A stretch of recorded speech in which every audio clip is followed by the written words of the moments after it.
Welcome back. વાત કરીએ સુરતની। સુરતમાં બીઆરટીએસ બસમાં ટિકિટમાં મહાકૌભાંડ થયું હોવાનું સામે આવ્યું છે।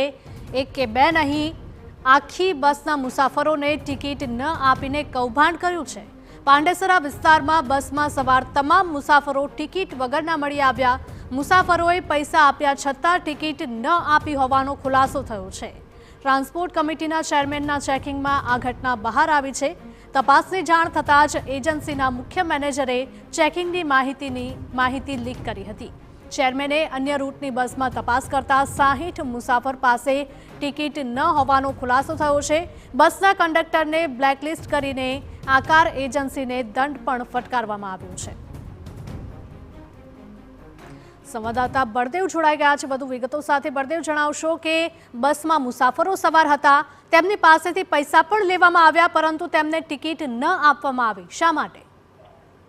સુરત મહાનગરપાલિકા સંચાલિત જે બીઆરટીએસ બસ અને જે સિટી બસો છે તેની અંદર ગોબાચારીની જે ઘટનાઓ છે તે સતત સામે આવતી હોય છે। કંડક્ટરો અને ડ્રાઈવરો દ્વારા જે રીતે ટિકિટો જે છે પેસેન્જર પાસે રૂપિયા લેવામાં આવે છે પણ ટિકિટ આપવામાં નથી આવતી, એટલે આ કોન્ટ્રાક્ટ જે ચલાવતી જે કંપનીઓ છે તે મિલીભગત હોય અને મોટું જે કૌભાંડ કરતી હોય તે રીતની હકીકતો સામે આવતી હોય છે। ત્યારે સુરત મહાનગરપાલિકાના ટ્રાન્સપોર્ટ જે સમિતિના જે ચેરમેન છે તેમને જે માહિતી મળી હતી અને તેના આધારે જે રીતે અલગ અલગ જે સરપ્રાઇઝ ચેકિંગ કર્યું હતું, ત્યારે પાંડેસરા વિસ્તારની અંદરથી આખી એક જે બસ હતી જે ટિકિટ વગર મળી આવી હતી। કારણ કે જે ઇન્ડસ્ટ્રી વિસ્તાર છે ત્યાં મોટા પ્રમાણમાં જે આ રીતે સિટી બસો જતી હોય છે અને ચેકિંગની અંદર ખબર પડતા એજન્સીના મુખ્ય મેનેજર ચેકિંગની માહિતી સોશિયલ મીડિયા ઉપર લીક કરી દીધી હતી અને ત્યારબાદ ચેરમેન રૂટની જે બસ હતી તપાસ જે પેસેન્જરો 60 જેટલા જે પેસેન્જરો હતા તે ટિકિટ વગર મળ્યા હતા અને હાલમાં બસના કંડક્ટરને બ્લેકલિસ્ટ કરવા માટેની જે કામગીરી છે તે કરવામાં આવી છે અને સાથે સાથે જે ચેરમેન છે આકરા આ એજન્સીને જે પેનલ્ટી આપવા માટેની જે કામગીરી છે તે મહાનગરપાલિકાના મ્યુનિસિપલ કમિશનરને પત્ર લખી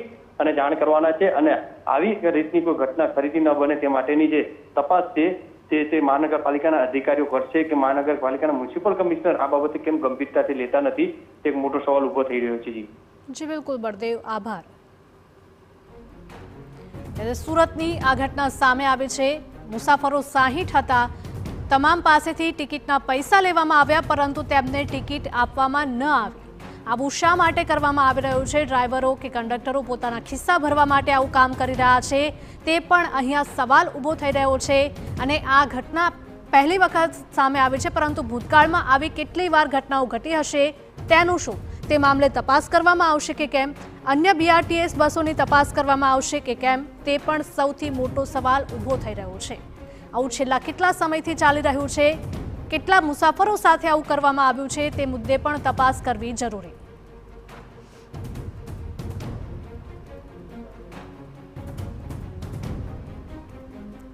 ચેરમેન કમિટીના જોડાઈ ગયા છે આપણી સાથે સોમનાથ મરાઠે। સોમનાથજી, આપનું સ્વાગત છે ટીવી9માં। જે પ્રકારની આ ઘટના સામે આવી છે, શું તમારા ધ્યાનમાં ભૂતકાળમાં આવી કોઈ ઘટના સામે આવી છે? અમે વારંવાર ચેકિંગ કરતા જ હોય છે વિજિલન્સની ટીમ સાથે રાખીને। ગત રોજ 5:15 વાગે ડિંડોલી વિસ્તારના સાઈ પોઈન્ટ પાસે અમે ચેકિંગમાં નીકળ્યા હતા। એ દરમિયાન જે અમારી પાસે જે કંડક્ટરની એજન્સી છે સુકાની કરીને, એનો મેનેજર છે મહેન્દ્ર, એને તરત તમામ ગ્રુપમાં મેસેજ વાયરલ કર્યો, ભાઈ ચેરમેન અને વિજિલન્સની ટીમ ચેકિંગમાં ઉતરી છે તો બધા સાવધાન થઈ જાઓ। તો જેવી રીતે અમને ખબર પડી, અમે તરત જ અમારી પાસે જો સ્ક્રીનશોટ આવ્યું અને તરત એને પાછળ ડિલીટ બી મારી દીધું એટલે તરત અમે સ્થળ ચેન્જ કરી લીધું। સ્થળ ચેન્જ કર્યા પછી અમે પાંડેસરાના ફ્યુઝ પોઈન્ટ ખાતે પહોંચ્યા। ત્યાં એક બસને અટકાવી, ત્યાં સંપૂર્ણ બસમાં ટિકિટ કોઈને મેળવેલ નહીં હતી અને મશીન ખરાબ છે આ બહાનો કરીને કંડક્ટરે ટિકિટ આપી નહીં હતી। એ કંડક્ટર સ્થળ પર જ અમે બ્લેકલિસ્ટ કરી નાખ્યો છે અને 60 પેસેન્જરનું એની ઉપર ફાઇન કરવામાં આવ્યું છે। આ એજન્સીને અમે અગાઉ પણ વારંવાર ચેતવણી આપી ચૂક્યા છે। આજે એજન્સીનો આકાર એજન્સી, આ તો જે પકડાઈ બસ એ આકાર એજન્સીની હતી। આ એજન્સી પર બી મોટી કાર્યવાહી થાય એવી એના માટે સૂચના તો અમે આપી જ છે। અને જે સુકાનીનો મેનેજરે જે મેસેજ વાયરલ કર્યો છે એને પણ બ્લેકલિસ્ટ કરી અને એની પર મોટી કાર્યવાહી થાય, પોલીસ ગુનો પણ નોંધાય અને એને કોને આ મેસેજ વાયરલ કર્યો છે તો એની તપાસ થાય, તો એની સાથે કોણ સંકળાયેલો છે આ બધા રડારમાં આવે। મુસાફરો તરફથી કોઈ ફરિયાદો આપ સુધી પહોંચી છે કે કેમ? મુસાફરો બેન એમની સાથે લડતા જ હોય છે, પરંતુ જ્યારે ઉતરતા હોય છે એ લોકો એની પાસેથી 10 રૂપિયા રોકડા લઈ લેતા હોય, 12 રૂપિયા ટિકિટ છે. પરંતુ શું છે, મુસાફર બી અમારો આ પરપ્રાંતીય વિસ્તાર છે, રોજાના બહાર ગામથી લોકો આવતા હોય, દરેકને ખ્યાલ ના હોય, એટલે જાગૃતતા ના હોય. પરંતુ આ એના માટે સંપૂર્ણ રીતે પેલા આકાર અને સુકાની જે કંડક્ટરની એજન્સી છે એ સંપૂર્ણપણે એની જવાબદાર છે. એના આપણે ચેકરો મૂક્યા છે, એને આપણે પેમેન્ટ આપીએ છીએ. આ કંડક્ટર રાખવા માટે આપણે એને પેમેન્ટ આપતા હોય છે. એ મેન પાવરની આપણી પાસે એજન્સી છે. આ એજન્સીને આપણે એક તો બ્લેકલિસ્ટ કરવું જોઈએ. એના માટેનો અમે કાર્યવાહી કરી રહ્યા છીએ.